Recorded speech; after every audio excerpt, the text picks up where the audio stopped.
From the studios of Farm Journal Broadcast, this is AgDay.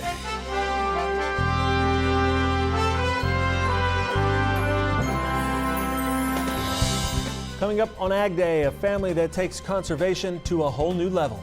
I think long ago our parents were really good at teaching us, this is not your land. You can have title to this land, it's not yours. You're simply the caretaker. As we continue our special reports on America's Conservation Act movement. Confused about hemp? A new organization may help you see through the rules and regulations.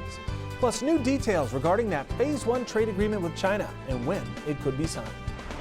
AgDay, presented by the Chevy Silverado and the all-new Silverado HD, the strongest, most advanced family of Silverados ever. Good morning, I'm Clinton Griffiths. Soybean futures extended their rally to start off the week, moving to their highest position in 4 weeks. It comes as optimism builds that the U.S. will sign a Phase 1 trade agreement with China. Here's the latest. White House economic advisor Larry Kudlow says the text of the deal will be released in a few weeks. We're told the text is 86 pages long and 9 chapters. It does include a big increase in Chinese purchases of U.S. farm products and other goods. The Phase 1 signing expected to take place in the first week of next year in Washington, and the agreement goes into effect 30 days after the signing. Among those anxious for a return to China's market is the sorghum industry. 2 years ago, it went from 80% of our U.S. sorghum crop went to China to basically zero. We can get that trade reopened at the level it was. We're still exporting our crop into China, but at a much lower level. Let me make no mistake about it. The deal is done. The deal is completed. I was out and about last Friday. Some people were suggesting this is not true. The deal is absolutely completed. But will China live up to the agreements it's making in the Phase 1 deal? U.S. Trade Representative Robert Lighthizer saying, quote, "We think it was a good negotiation and will make a real difference." A skeptic would say, "We'll see." That's probably a wise position to take, but our expectation is they will keep their obligations, end quote. Lighthizer says the two sides have agreed to enforce the deal through a system of consultations in the event any party believes there has been a violation. And what about USMCA? We expect later today the House Ways and Means Committee will work on the issue and the full House will vote on it on Thursday. As for the Senate, it's not expected to take up the issue until early next year. Republican Senate Majority Leader Mitch McConnell saying that House Democrats' demands for changes in the agreement make it literally impossible for the Senate to take up the matter this year. Instead, he described plans for the Finance Committee, chaired by Senator Charles Grassley, to use up to 2 weeks for implementing legislation. After that, McConnell said the trade deal could take up to 2 more weeks of floor time. Mexico's Senate has approved the modifications in the new USMCA. It agreed to dispute resolution panels to ensure its workers can organize and demand better wages as part of the plan. But Mexico's trade negotiator for North America says the country categorically opposes allowing foreign labor inspectors to operate in the country. Jesus Seade traveled to Washington to meet with U.S. Trade Representative Robert Lighthizer and U.S. lawmakers to express his country's surprise and concern over language in implementation legislation introduced last week in the U.S. Congress, calling for the posting of up to 5 labor attachés to monitor Mexico's labor reform. The U.S. Trade Representative saying in a letter the personnel in the attachés will not be labor inspectors and will abide by all Mexican laws. A new agricultural organization will officially launch this week as hemp production is reborn here in the U.S. AgDay national reporter Betsy Gibbon joins us from Farm Journal Hemp College in Indianapolis this week. Betsy. Clinton, we're at another Farm Journal Hemp Conference event, but this time it's in Indianapolis. And while there's always something to learn at these events, this time it is really unique. And that's partly because there's a trade group called the U.S. Hemp Growers Association, which is launching this week. This is a new trade association that is going to be grower-centric. We are very determined. The board will be majority growers. And then there'll be some people that are interested in hemp. Wilcox says there will be offices in Kansas and also in Washington, D.C. Reporting in Indianapolis at Farm Journal Hemp College, I'm Betsy Gibbon. All right, thanks, Betsy. Now, it's estimated 85% of states need to revise their hemp laws to comply with new USDA rules for nationwide hemp production. That's according to a policy report from the National Association of State Departments of Agriculture. And get this, the Lincoln Journal-Star is reporting 1 of 10 hemp licensed growers in Nebraska has been forced to shred their crop. That's because the crop had too high of a THC level. The Nebraska Department of Agriculture also reporting of the other 9 licenses issued, 6 were able to complete harvest. 1 ended up not planting a crop. 1 donated the plants to a university. The remaining grower gave their plants to Extension to finish. Now, a family member of the growers forced to destroy their crop said the family spent hundreds of hours on the crop and made some mistakes. And that's why if you want to try to grow hemp, you need to arm yourself with information. We have another Farm Journal Hemp College happening next month, this time in Chicago, the 27th through the 28th of January. For more information or to register, head over to agweb.com/events for more information. An outbreak of severe storms are a big concern in the South right now. We get the latest from meteorologist Cindy Clausen. That's right, Clinton. Yesterday was a pretty active day in sort of the central Gulf Coast states. Today, the focus sets a little bit more to the eastern Gulf Coast states and into the Carolinas. A little bit lesser of a threat, but still something that we will have to be watching. Let's take a look at our crop comments. It's a great day to welcome a new arrival to the farm. Cam Houle is a dairy farmer in Saskatchewan, Canada. He shared this photo of his newborn son on Twitter, saying, quote, "He wasn't born in a barn, but we got him there as soon as we could." And just look at that cow taking a keen interest in that baby. So cute. Thanks for sharing with us. I'll have a look at your national forecast coming up. Clinton. Water. It's one of the most precious resources on a producer's land. And one dairy farmer is working to make sure it's protected and clean. See the methods they're using that are getting results. Coming up in America's Conservation Ag Movement.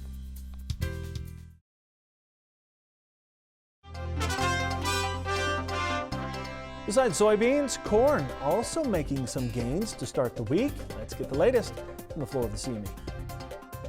Today in the grain market, soybeans are surging yet again. Argentina is raising their export tax, and that is good news for the U.S. that possibly all around the world are going to come and start taking our supplies. We're really hoping so. But the China deal, says that the number is going to be $40 billion a year. That means upward of 40% of what we had from our best year, which was in 2012, which was 25 billion. Corn is also higher. The big numbers ahead for the China buy has a lot of traders and scrambling to get long some of this corn. Wheat today is leaping higher. 22 cents on the Chicago side. On Kansas City, Minneapolis is up as well. All the short covering is just expanding and building a lot more momentum. I think it's really got a lot of these traders scared. We're pushed way above a lot of these technical numbers. So now we're in kind of a no man's land area. How far will it go? It's hard to tell because there's so much happening in the market right now. China may be coming back to the U.S. market for soybeans soon, but as Farm Journal's Tyne Morgan tells us, we need to keep a lookout on South America. Here's more in today's analysis from our Kansas City studios. Here now with Arlen Suderman of INTL FC Stone. Arlen, when you look at Brazil and Argentina and we have these tariffs that could go into play, you look at the impact on some of the commodities over the last year and a half. Pork prices have seen a significant boost. How much and why? Well, pork prices obviously are responding to ASF and the anticipation of business. In Brazil, pork prices are dramatically going higher, up 35% in the last 6 months. 84% over the last year and a half. But China's trying to search for any meat they can buy from anywhere. Obviously, we'd like them to come here. The tariffs are a big problem now, nearly 70% tariffs on our pork. Buyers would like to buy here. If we get a phase 1 deal, then they can. But really, when we look at what happened to steel and aluminum tariffs with Brazil, that's a very small part of our imports, but it has a big impact on there. And President Trump's simply trying to reverse their cheap currencies. I don't think they're manipulating. If anything, they're trying to hold up in Argentina. But he'd like to see a stronger currency there to help the U.S. farmer. So when you look at pork, I mean, in Brazil specifically, That's China. That's all China buying. That's what's helped prices. Yeah, it really has. JBS originally said we're not going to expand. We don't want the extra capacity when this passes. Now they realize this is a long-term issue. So, I mean, will China just keep going to Brazil? Do they have enough to supply? I mean, is this something that will eventually trickle to us? They're going to all the above. They're going around the world, anywhere where they have trade restrictions on meat. They're trying to lift them, trying to get beef, poultry, pork, anything they can. They've got to fill a deficit of over 25 million metric tons of pork production lost, and that takes an all-the-above solution. But do you think there is a chance that we see a significant boost of our pork exports to China in 2020? And if so, what has to happen? We've seen a significant boost already. It's just that we ramped up production too soon, and so we have the surplus in the freezer. We've got to work through that surplus before it starts lifting prices again. And lifting the tariffs with a phase one deal would be an immediate help to that, because people who have already bought from China could then take shipment without having to pay the tariffs. Arlen Suderman, thank you so much. Really appreciate it for you, all of your insight always. Thank you. All right, we need to take a quick break, and then we'll have much more right here on Ag Day. Contact Arlen Suderman by email at arlen.suderman@intlfcstone.com.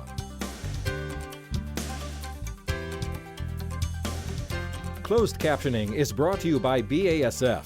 Grow smart with BASF. We create chemistry.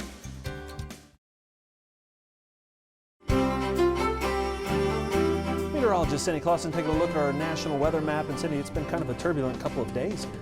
Yeah, you know, we've had a little of everything. We talked about the severe weather in parts of the south central United States around the Gulf Coast. That was a very active day yesterday. We're going to see that shifting a little bit further to the east today. On the north side of that system, we're dealing with some snowy weather. This has been a rather potent system in the eastern part of the country. The north side, we have been seeing the snow. We've been seeing an area of freezing rain as well. The air has been much warmer on the south side of this. We've been seeing severe weather along this front as it was moving through parts of the western and central Gulf coasts yesterday. Today, we're going to be seeing that moving into the southeast and into the parts of the mid-Atlantic states, although I think the threat's a little bit less today, so that's at least some good news. We're going to see fairly quiet conditions in the south central and southwestern U.S. Now, we have a couple of fronts, though. We do have a front that's going to be moving to the Great Lakes there. You'll have just a little bit of snow. We will start to see some more wet weather into parts of the west. All right, so let's put this into motion, and we'll be able to see that low moving up into the northeast. So that's where we see the snowy weather, as well as the Great Lakes. Look for showers and thunderstorms as we get into the mid-Atlantic, down into the southeast and Florida. High pressure keeping things dry in the Four Corners region and the southern plains. Out west, we see that low and that front getting a little bit closer. We'll see that moving onshore into especially California as we get into later tonight and into tomorrow morning. Some higher elevation snow there. High starts to move into the Great Lakes, drying things out kind of on the back side there, but that snow starts to move into the northeast. Our original front starts to pull out of the picture, maybe still some lingering showers and thunderstorms in Florida. Then that secondary front moves down. Not as much moisture, more that's going to be with the low pressure system. High pressure again keeping a lot of the south central United States on the dry side. This is the past 24 hours of precipitation, and we've had a fair amount out of a lot of areas, over an inch of rain. In some of that cases, there's been a little snow there as well. The next 24 hours, we're going to see that continuing, especially into the mid-Atlantic and southeast, and on the northern fringe of that, that'll be snow. You can see some wet weather right along the west coast as well. Snowfall the past 24 hours from as the central southern Missouri all the way through Indiana and into Pennsylvania, and then moving up into New England as we get into Wednesday. We'll see some higher elevation snow out in parts of the west. Temperatures will be warming up a little bit today. Still chilly, though, in the far north central United States, but look at how much it cools down on the back side of that front. 76 in Jacksonville, 49 in Atlanta. Then as we get into overnight hours, we're still going to be pretty chilly in the north central as we see those temperatures getting below zero in some spots. But then as we head into tomorrow's afternoon's highs, we're going to be starting to see that warming from the west as that high pressure starts to move on off to the east. That's a look at your national forecast. Now let's check on the weather where you live. Reliance, Wyoming, look for some fog this morning, otherwise sunny and very cold with a high of 16 degrees. Colfax, Louisiana, clouds on the decrease with a high of 52. And then Winthrop, Maine, look for snow showers and a high of 28. Up next, we'll travel to Wisconsin to see how a multi-generational dairy is working with the land to be stewards of the water.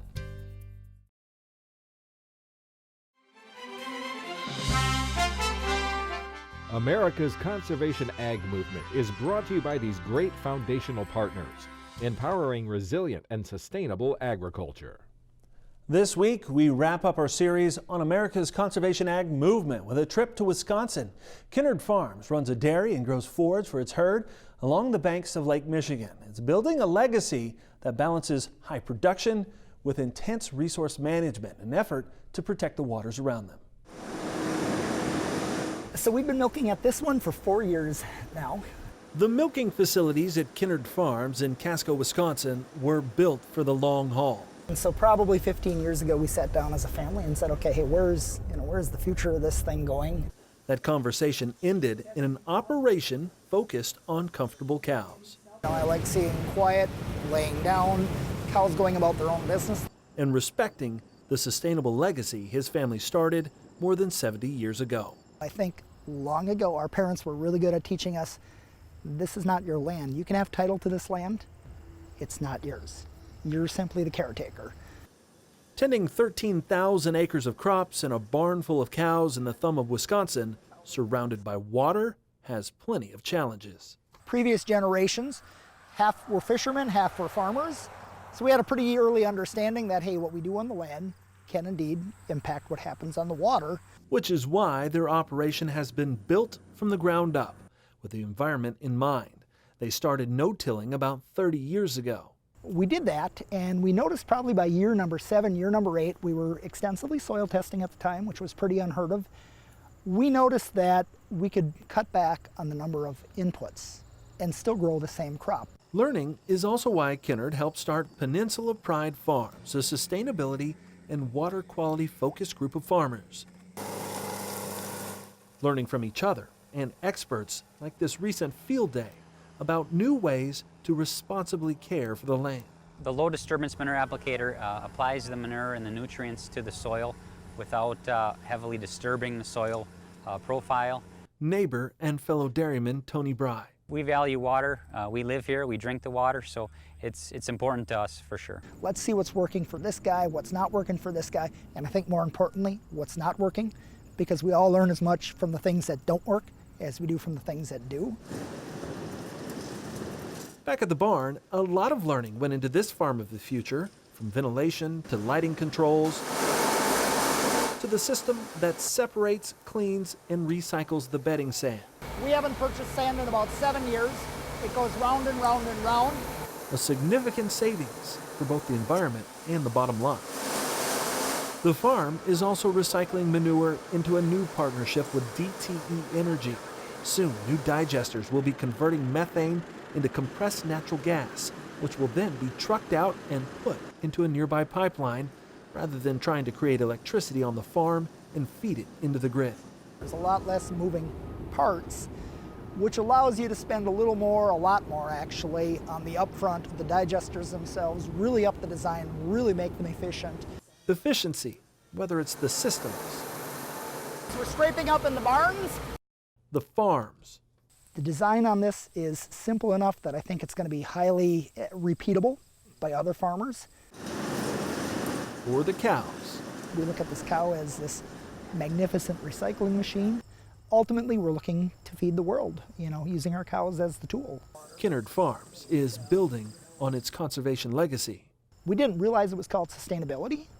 Our goal as a family has been to always leave the land in a condition better than it was in which we found it.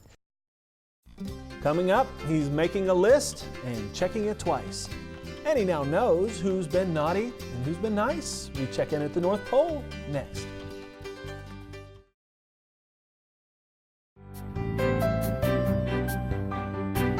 Santa Claus is preparing right now for his global gift-giving trip from snow-covered Lapland on the edge of the Arctic Circle. And we've obtained this exclusive video. Welcome to Santa Claus Village, located on the edge of that Arctic Circle. At this time of year, the sun doesn't rise till around 11 a.m. But that doesn't stop Santa and his elves busily making their final preparations for Christmas Eve. Santa says the elves have been working hard while Rudolph has been on vacation. Rudolph has been traveling. He's been on vacation. And he's been visiting, for example, Australia. He's got a friend in there, Skippy the Bush Kangaroo. And he's been in UK, actually in Scotland, because his cousins are there. And the elves have been working very hard. They are so hard workers. Santa says his list is almost complete, and he says children have been very nice this year. He says his post office is still very busy. At peak times, he gets about 32,000 letters per day. As for the most requested gift, Santa says it's not all toys on the wish list. He says some children are just asking for happiness for their family. Very nice. And that's all the time we have this morning. Sure glad you tuned in. Spend part of your day with us. From all of us here at AgDay, I'm Clinton Rivers. Have a great day.